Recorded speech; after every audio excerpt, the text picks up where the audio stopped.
Not Quite Human is a comedy series about an android named Chip, who's pretending to be human. Most of the jokes revolve around Chip taking things too literally. For example, when a teacher tells him to take a seat, he asks, "Where should I take it?" Or when someone says, "You're all right, Chip," he says, "No, I am half right and half left." Needless to say, this annoys his teachers and amuses his classmates. Argofont Book Review, Argofont Book Review.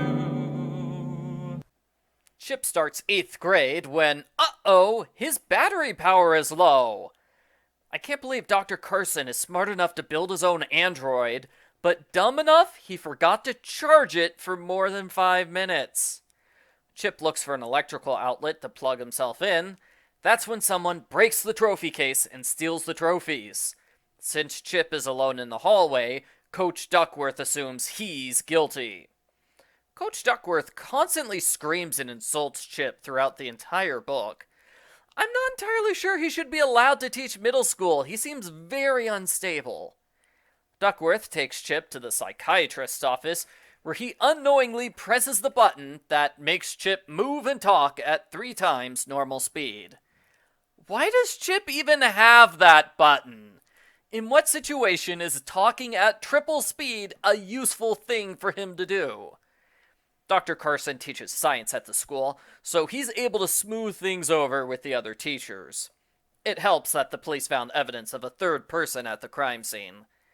Chip makes a bunch of friends, including Jenny the nice girl, Mario the grump, and Aaron, who has a huge crush on Chip. 2 of the book covers are dedicated to Aaron's crush. He gets confused when she flirts with him, she thinks whatever he says is hilarious, and the Carsons worry Chip's secret will be revealed if Aaron gets too close to him. Like Aaron's gonna get romantic with Chip and say, "Hey, wait, you don't kiss like a normal boy. Oh my gosh, you're a robot!"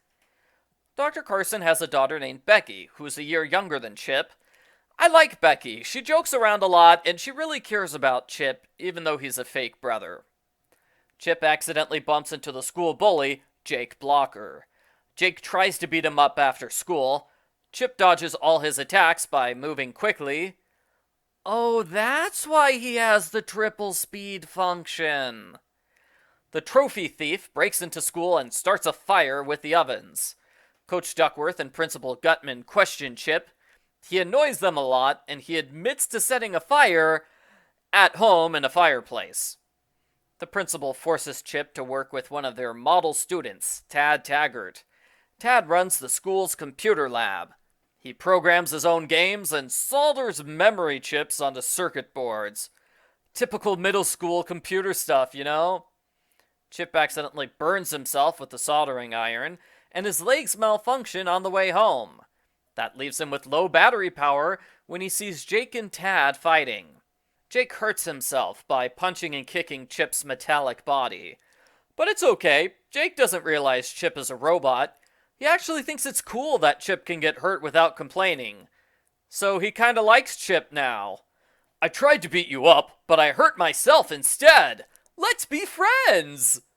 Tad and Becky decide to prove Chip's innocence by finding the real culprit. Jake Blocker is their only suspect, so they follow him after school. He goes into a grocery store where Chip accidentally knocks over a large stack of oranges. It takes him 2 hours to put them all back. The culprit steals a computer from the school while Chip's at the grocery store. Coach Duckworth doesn't believe Chip's alibi, because who spends 2 hours at a grocery store without buying anything? Aaron flirts with Chip some more, Jake is mad some more, and Tad makes a minor fuss about having Chip's book bag for a while. Not long afterwards, incriminating evidence is found in Chip's book bag. Gee, I wonder who put it there. Principal Gutman is ready to hand Chip over to the police. Becky helps Chip escape through the window. They follow Jake, who buys stuff at a computer store. It looks suspicious, but Jake is innocent.